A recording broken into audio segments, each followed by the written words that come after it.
Aujourd'hui, chacun planifie les équipements électriques tout seul. Alors que le bon sens dit qu'on a la même pointe, c'est le même climat sur les trois pays, surtout sur l'Algérie, la Tunisie, la Libye et même l'Égypte, surtout toute l'Afrique du Nord, on a le même climat. Et on devrait réaliser des projets communs en termes donc de dépassement de la pointe de la canicule d'été, puisque cette pointe augmente entre 10 et 15% par an, vu la promotion donc, de tout ce qui est climatisation domestique. La climatisation domestique en Tunisie, c'est à peu près entre 1000 et 1200 mégawatts. Et nous électriciens, nous avons besoin de la puissance. Les énergies renouvelables, il y a un surcoût à l'investissement, il y a des économies de combustible, elles sont les bienvenues, mais on a besoin d'une garantie de puissance, parce que le client, il a besoin de puissance. Donc, intégration régionale, à vous les jeunes de développer, d'œuvrer, de continuer, mais sur le concret, très peu. Très très peu. Les échanges avec l'Algérie, avec la Libye, les interconnexions ont été réalisées physiquement, mais très peu d'échanges structurés, d'échanges marchands. Personnellement, je sais qu'un accouplage à l'Europe permettrait de décloisonner. C'est dommage, mais c'est toujours le même schéma donc, du hub and spoke. Il faut aller au nord pour que les pays du sud s'alignent et améliorent les échanges électriques entre eux. Pour l'instant, ça reste au niveau de la sécurité. Ils nous garantissent une centaine de mégawatts en cas donc, de délestage ou de blackout. On est capable de se soutenir sur quelques dixièmes de seconde ou quelques secondes. Hein. C'est juste du soutien électrique. Mais à mon avis, comme on l'a démontré dans les présentations, il y a des perspectives intéressantes en termes d'industrialisation. Il y a une taille critique, il y a une cohérence, il y a une visibilité pour ces industries du moment qu'on est ensemble. Alors si on les attaque tout seul, malheureusement c'est faut voir marché par marché, mais pour l'instant chacun les Marocains ont choisi de développer le CSP, les Algériens ils ont un plan solaire très ambitieux, mais ils tirent sur tout ce qui bouge, toutes les filières, ils ont un programme très ambitieux. L'Égypte est en train de faire du concret, la Libye pour l'instant on ne voit pas émerger des choses. La Tunisie elle est dans une transition, actuellement il y a beaucoup de réflexions, on attend que les gouvernements élus donc, prennent des décisions pour les prochaines années. Voilà. On peut prendre d'autres questions, trois autres.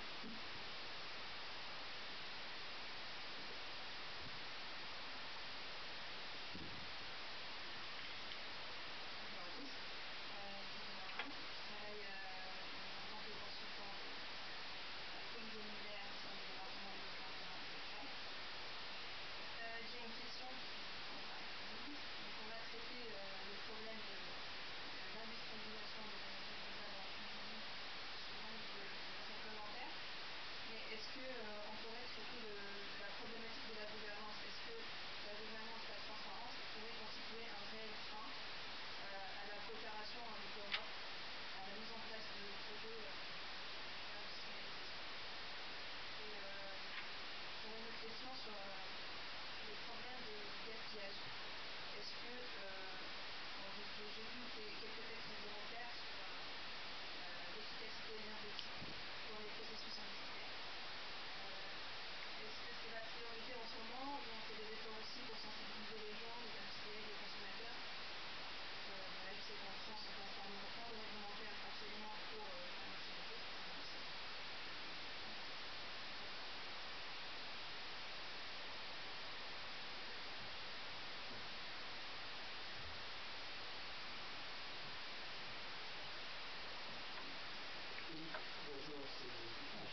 rejoint Tridon sur le plan expérimental dans la filière électrique que suit le domaine génétique.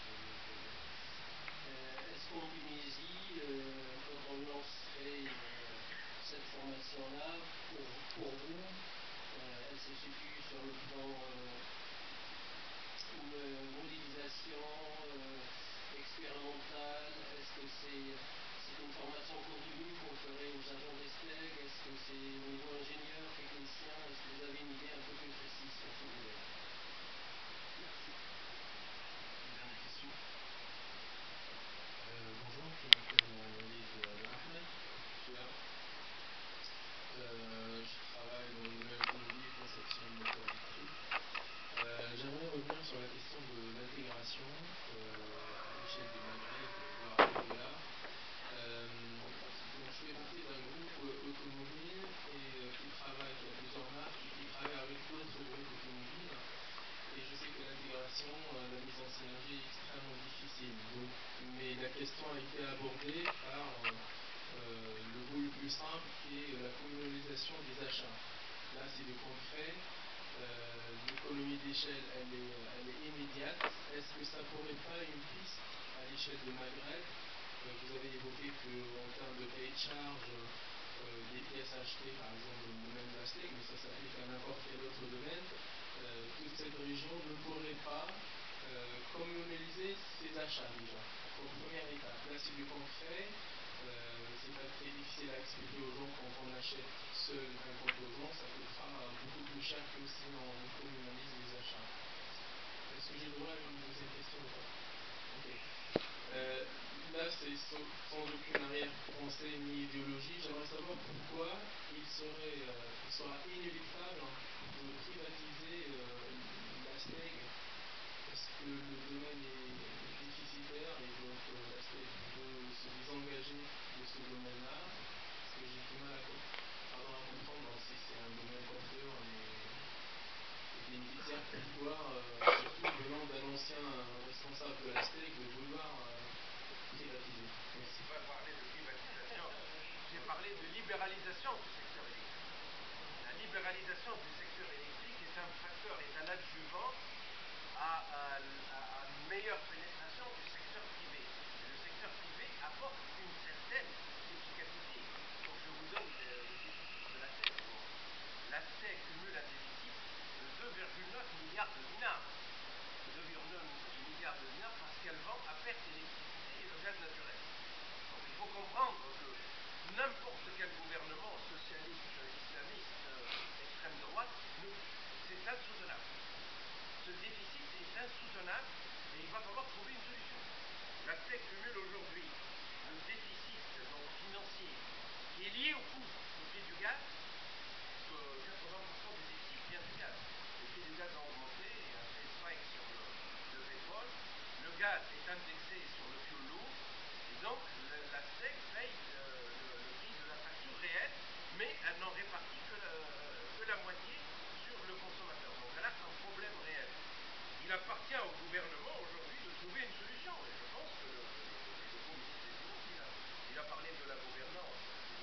Il a parlé de la gouvernance de la STEG et de la TIF. En fait, il voulait dire les niveaux de déficit sont insoutenables. Ne peuvent pas continuer. Le gouvernement n'a plus les moyens de soutenir ces deux entreprises. On ne peut pas subventionner l'électricité à des termes à des taux de 40 à 50%. C'est ça le problème.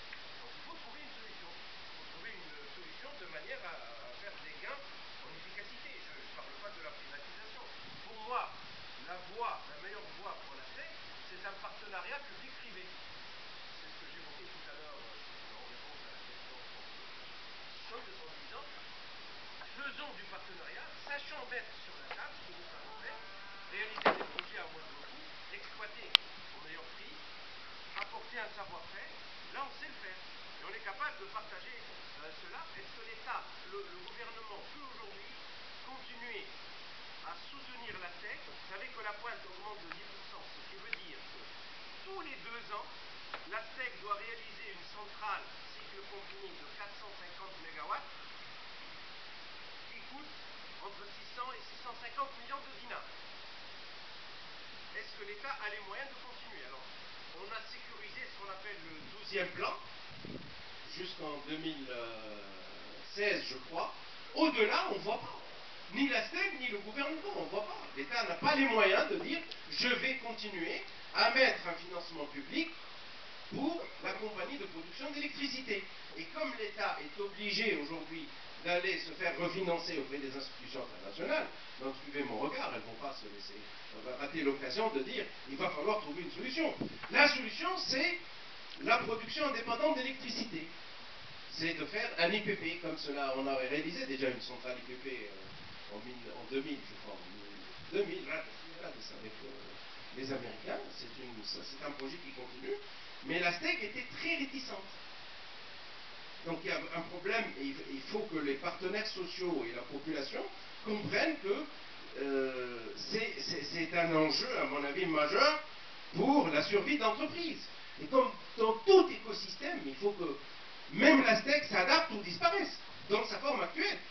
Mais à mon avis, elle est capable, elle a les moyens de s'adapter.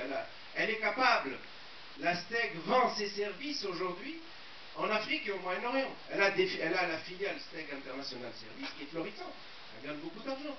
Pas encore sur les renouvelables, mais elle vend ses services au Rwanda, au Tchad, dans toute l'Afrique noire, dans les pays du Moyen-Orient, en Arabie Saoudite, etc. Donc elle engrange une certaine valeur de ces opérations, de ce partenariat. Et mon idée, c'était de dire, cet argent doit être réinvesti de manière à ce que la STEC apporte sur la table un financement pour qu'elle reste leader en matière. Elle part d'une situation de monopole, elle va rester hégémonique en attendant d'être leader. Mais à mon avis, il est inéluctable qu'elle prenne un peu de recul. Si l'État a les moyens de financer la STEC, pourquoi pas? Mais à mon avis, le gouvernement dit aujourd'hui, nous n'avons plus les moyens de... Alors pour votre deuxième question, je suis d'accord avec vous. La communalisation des achats, c'est une excellente nouvelle pour moi. Je pense que c'est l'avenir. Et sur l'échelle de la valeur ajoutée, chaque fois qu'on saura faire quelque chose ensemble, à mon avis, c'est des avantages compétitifs pour l'ensemble des pays de la région. Et j'encourage fortement cette intégration. Alors, je vous poserai la question, ça s'est fait entre groupes privés ou entre groupes entreprises publiques? Groupe privé, donc ils ont compris leur intérêt et donc c'est des initiatives à encourager. À mon avis, il faut trouver le moyen même d'en faire des success stories et de les ébruiter pour qu'ils sachent qu'il y a un potentiel à ce niveau. Donc, je n'ai pas parlé de privatisation, j'ai dit, si on veut continuer à développer les renouvelables, si la STEC reste l'acteur majeur, la STEC vous dit, de 5%, je passe à 30%, j'ai 4200 MW, il n'y a pas la taille critique pour lancer des filières industrielles, donc on va rester cloisonné.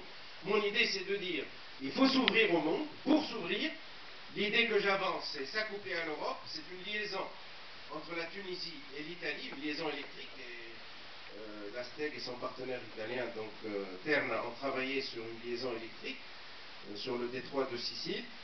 On aurait à parler sur les questions techniques, mais à mon avis, c'est une idée intéressante parce qu'elle permettrait de décloisonner et le secteur électrique et la STEC. Et à mon avis, on gagne toujours à s'ouvrir à l'autre. Donc c'est surtout l'ouverture du marché qui m'intéresse en faisant en sorte que la STEC reste un acteur hégémonique, mais ne soit plus un monopole. Déjà, le monopole de la STEC au niveau de la production a perdu. Je ne sais pas ce qu'il va advenir de la distribution, mais le monopole du transport est un monopole naturel. Par contre, être un acteur, à mon avis, être un acteur de référence sur le secteur électrique, tout ça est l'enjeu. Mais la STEC ne peut pas refuser ad aeternam l'accès du tiers au réseau, l'accès du privé, etc. Le garant du bien collectif, à mon avis, elle doit elle-même faire un pas pour s'ouvrir à l'autre. Alors, pour la question de Si Mohamed Gheb, je pense que il y a deux niveaux de formation dont on a besoin, compte tenu des emplois et de... Je n'ai pas parlé des catégories d'emplois, ni M. Muller d'ailleurs, mais ce sont des emplois de techniciens supérieurs, surtout au niveau de l'assemblage, c'est là où il y a le ventre mou, et là, là il y a le plus de création d'emplois. Donc c'est surtout ces profils de formation professionnelle, de techniciens supérieurs, etc. Et il y aurait un besoin sur lequel l'ENIT a déjà commencé à travailler, alors avec qui, je ne sais plus. Elle a créé une école d'énergie, et je sais qu'on a un besoin en termes de master. Donc les ingénieurs ont un besoin d'approfondir et de créer un master option énergie renouvelable et efficacité énergétique. Voilà un peu, de par mon expérience, les deux orientations que j'encourage. Pour la question de Céline Abd, donc gouvernance et transparence, à mon avis, n'ont pas été un facteur limitant dans la coopération industrielle, puisque on a délocalisé pas mal, on a colocalisé, même pendant la période des 23 ans de la dictature, il y a beaucoup eu d'échanges industriels, de coopération industrielle avec l'Europe. Ça n'a jamais été un facteur limitant, puisque ce sont des industries qui étaient orientées à l'export et qui n'avaient pas de compte à rendre au niveau national. Et les prédateurs économiques à qui vous pensez n'ont pas été intéressés, parce que c'est d'autres règles du jeu, sont intéressés plus à capter la rente. Ils cherchent le monopole de la rente, à privatiser les rentes de l'État à leur profit, mais ils ne sont pas intéressés à ces industries exportatrices. Vous ne les avez pas trouvées sur les industries totalement exportatrices. Donc la gouvernance et la transparence, à mon avis, n'est pas un facteur limitant pour l'industrialisation des énergies renouvelables. On y était déjà. Bien sûr que la Tunisie, donc avec une meilleure gouvernance, une meilleure transparence, aurait encore un facteur d'attraction supplémentaire pour les investissements directs étrangers. Pour ce qui est gaspillage et efficacité énergétique, c'est un thème très intéressant. Il y a un programme d'efficacité énergétique dans l'industrie. On a essayé de mobiliser l'ensemble du tissu industriel, notamment les industries grandes consommatrices d'énergie, le secteur donc des cimenteries et du bâtiment, les briqueteries, avec, je dirais, plus ou moins de succès. On a promu la cogénération. À l'époque, on avait visé une cinquantaine de mégawatts d'installations de cogénération qui ont été faites essentiellement par le groupe Benaïd, Kouline. Donc il a installé au moins 4 unités. Il y a la Soti Papier également du groupe Hamoun qui a installé une cogénération et certaines autres entreprises. Et à mon avis, c'est le signal prix qui serait le déclencheur d'une réaction de la part des industriels, parce qu'il faut expliquer que la situation est insoutenable et qu'il y a des solutions pour qu'ils maîtrisent leur facture énergétique. Alors il y a une trigénération qui a été installée également par l'aéroport de Fid, par les Turcs. Donc il y a des initiatives comme ça, mais ce n'est pas encore général. Donc moi je compte sur le signal prix pour que les industriels soient incités à développer et à faire de l'efficacité énergétique. Dans les années 2005-2006, on avait essayé de créer une ESCO, donc une entreprise de services énergétiques, qui soit rémunérée sur les économies d'énergie et qui investisse, c'est elle qui finance l'investissement d'économies d'énergie, et qui soit rémunérée sur les économies d'énergie. Mais très peu d'industriels ont accroché, vu le niveau des prix suffisamment bas, il n'y a pas d'incitation réelle pour que les gens fassent de l'efficacité énergétique. C'est pour ça que je pense que le signal prix serait un véritable trigger du comportement de nos industries. Merci Sylvia. On touche à la fin. Un mot de la fin de la part de M. Muller. Oui, nous, peut-être pour se poser la question du futur de ce type d'énergie renouvelable, nous, on pense qu'effectivement, le bilan et le message est plutôt favorable, c'est-à-dire qu'il y a vraiment des conditions qui vont se développer dans beaucoup de pays pour voir ces énergies à l'avenir être beaucoup plus présentes. La question, c'est dans combien de temps et quand et sous quelles conditions financières. Sylvia, votre financement. Mot de la fin, je répondrai, je reviens à Walid pour dire, je ne parlerai pas de privatisation. Je pense que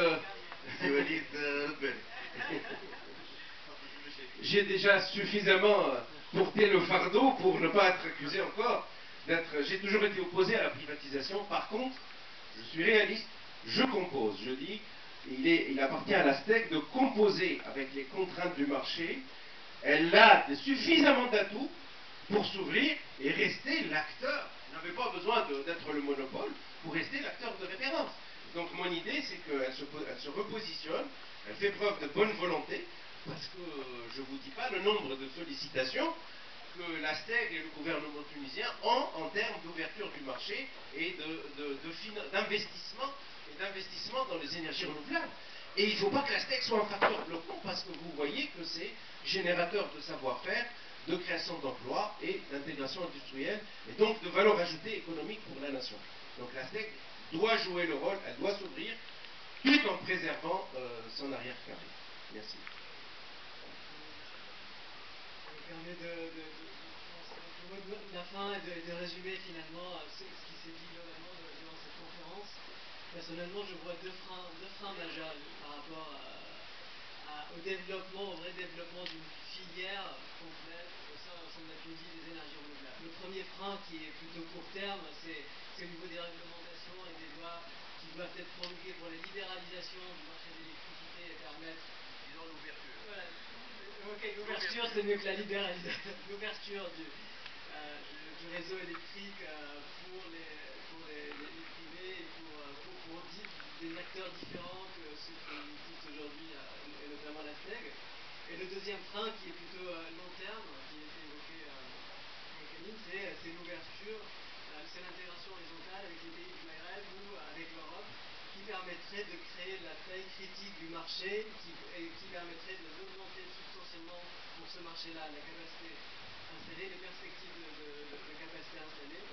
Et si on arrive à lever ces deux freins, finalement, toute la filière va être portée vers le haut au niveau d'aval, donc au niveau des capacités installées, et donc qui va tirer par la suite la partie intégration industrielle finalement pour développer ce tissu industriel qui va pouvoir retrouver la taille critique de marché qui lui permettrait de s'épanouir. Et puis remonter petit à petit, comme l'a évoqué Sylvie, c'est au niveau plutôt peut-être innovation, études et valeur ajoutée technologique proprement dit. Donc voilà, si tu veux. Et de la colocalisation. Et l'idée de la colocalisation qui est. Ouais, voilà, pour évoquer les partenariats. De l'industrie et du savoir. Voilà, qui permettraient de. Parce qu'à mon avis, du fait de la R&D, la R&D expérimentale, des essais, on peut les faire là-bas. Vous avez les meilleurs sites, vous avez des conditions de rayonnement solaire, des conditions donc, des sites sur l'éolien qui nous permettaient réellement de faire de la valeur ajoutée ensemble et d'être plus compétitifs en tant que région. C'est une idée qu'il faut donner à tous ces, puisque vous êtes nos ambassadeurs auprès des États-Unis. Voilà, donc sur ce, je vous remercie tous pour votre présence, pour vos questions. Et voilà, donc j'espère vous revoir tous aux prochaines conférences du